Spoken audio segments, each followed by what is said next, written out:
The system is a wreck, basically. Finally, of all the problems plaguing the MBTA, could the biggest be funding? Track work and line expansions over the past years amounted to a growing debt for the Transit Authority. Now looks to the legislature to bail them out. We discuss how we got here and what's next. GBH News transportation reporter Bob Seay joins me now. Bob, thank you so much for being here. So the biggest issue, I guess, is money. I think General Manager Philip Eng said that they'll need something like $24 billion for these repairs. That's what we're facing right now. How is that even going to be possible? Well, it's going to be over the course of many years, but the immediate issue is really operating expenses are exceeding revenue. And even though the T has enough money to probably make it through the next fiscal year, after that, there really is that fiscal cliff that people have been talking about. And it's really going to be up to the governor and the legislature to come up with ways to supplement the funding. So just this past week, Governor Maura Healey said that, this is a huge priority for the state. She's implemented this task force, as you mentioned, to look at different ways. What are some of the ways that they're exploring to kind of meet this and fill this gap? Well, we can look at other transit agencies because all of them are in the same boat, really, in terms of having a lack of funding, especially since the pandemic funding is drying up from the federal government. But New York City is notable because the manager there, Richard Davies, who once headed the MBTA, really went on an all-out campaign around the state to drum up support for the MTA, and they're projecting a $1.6 billion surplus. So they have really been able to put together a financial package that probably is not politically popular and certainly wouldn't be here in Massachusetts. And that's going to be the big challenge, I think, because in New York, they're talking about payroll taxes. They're talking about driver's license fees, congestion charges, real estate transfer taxes, whatever kind of taxes and fees they need to keep the system going, they're going to try and tap. Here in Massachusetts, we haven't really even begun to talk about that. We have the millionaire's tax, which is going to produce, up to $500 million for transportation each year. But other than that, they don't want to talk about fare increases on the T, although inevitably that might be needed.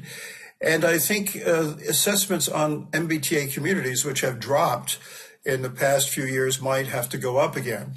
But all of this is going to have to be sorted out by the governor's transportation task force, and which I understand is going to be convening in a couple of weeks. So they've got to get cracking and find a solution to this funding problem. But it's not going to be easy politically, because anytime you talk about raising fees or taxes, you're going to get a political pushback. So it will be interesting to see how they navigate this. What has the impact been from the lack of funding, and what will the impact be if this funding is not secured? Well, we can see the impact of inadequate funding over many years by the deterioration of the system, how it's being repaired all the time now, basically. And the original funding formula was defective. They wanted 1% of the sales tax, and they thought, that'll bring in, a certain amount of money. Well, they completely overestimated that, and that continued for several years. So it affected the ability to maintain the system, to invest in the system. And we see that the effects of the underinvestment today as people are suffering through closures and speed zone restrictions that really have been years in the making. And although they're trying to get out of them right now by fixing everything, it is going to take time and more money. The effect of not having enough funding, unfortunately, is inevitably a cut in service. And I was reading where the Washington, D.C. Metro is predicting a 60% cut in service. Something like that would be absolutely devastating, because if you cut the ridership, which is already depressed, you're going to deprive yourself of even more revenue. And it's kind of a downward death spiral for any transit agency. So it really is up to the legislature and the governor to put together a package that's going to adequately fund the T. There is a bill in Congress, and I think Congressman Seth Moulton signed on to it, that would provide $20 billion a year for 4 years for some of the major transit agencies in the country to tide them over. That will help, but it will not solve the problem. If things don't change, the T is looking at, $800 to $900 million budget deficits in 4 or 5 years, which would be really unsustainable. We'd be looking at a lot more traffic. And also we've seen in the last couple of years, and even this month, I mean, there was an electrical fire. I think downtown Crossing, there were some issues just this past week. There are a number of issues on the red line and the orange line.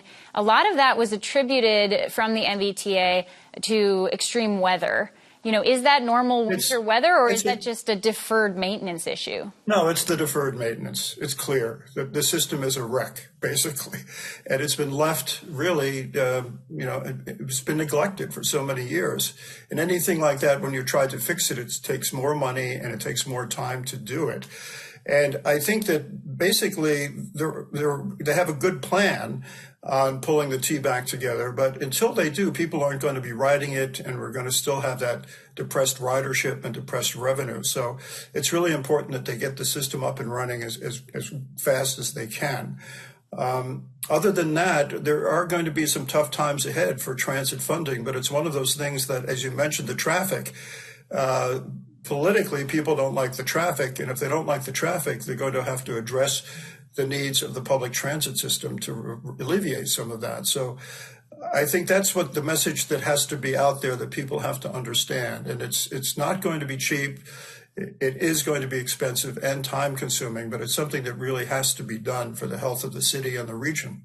State leaders have also pointed out that they really want to emphasize better transparency and communication. Obviously, when there are issues on the T, those things get tweeted out. But in general, just more transparency and communication around what's going on. Can you talk a little bit about the organization of the T? I mean, it's the oldest subway system in the country, right? How are they working through these issues that are decades and, more than decades old? Well, as a person who's been covering this for the last 4 or 5 years, there has been a real change at the MBTA with the new general manager, Phil Eng, and his management team. I think you're going to see some real progressive change at the agency. The communication is still a problem. When, stuff happens, like at downtown Crossing last week, people get off the train, they have no idea what's going on. There's no one there to tell them what to do or what the situation is. And that's something the MBTA really has to improve, its communication with the public in a more timely fashion so people have some idea of what's taking place. So that's one area they certainly can improve on. And did they provide any kind of timeline with this task force or any kind of goals that they're hoping to meet within a specific time frame? They haven't set any timeline, but I think most people would agree as soon as possible, especially if they're going to be preparing the budget for fiscal 26, which sounds like a long time away, but it'll be here before we know it. They really have to begin now to form the foundation for how they're going to finance the transit system. And this has the power to transform the whole infrastructure of the city. Yes. I think people, when we have these problems with the MBTA, people realize how important public transportation is. If it's not working, it affects everyone and in a negative way. And so it's really incumbent upon all the elected officials and people who are responsible for funding the T to really get their act together and make sure that that funding is available, no matter how politically unpopular it may be.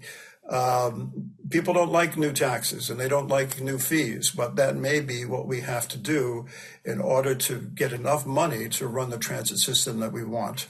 Great. GBH News transportation reporter Bob Seay, thank you so much for joining us. Okay, great to be with you.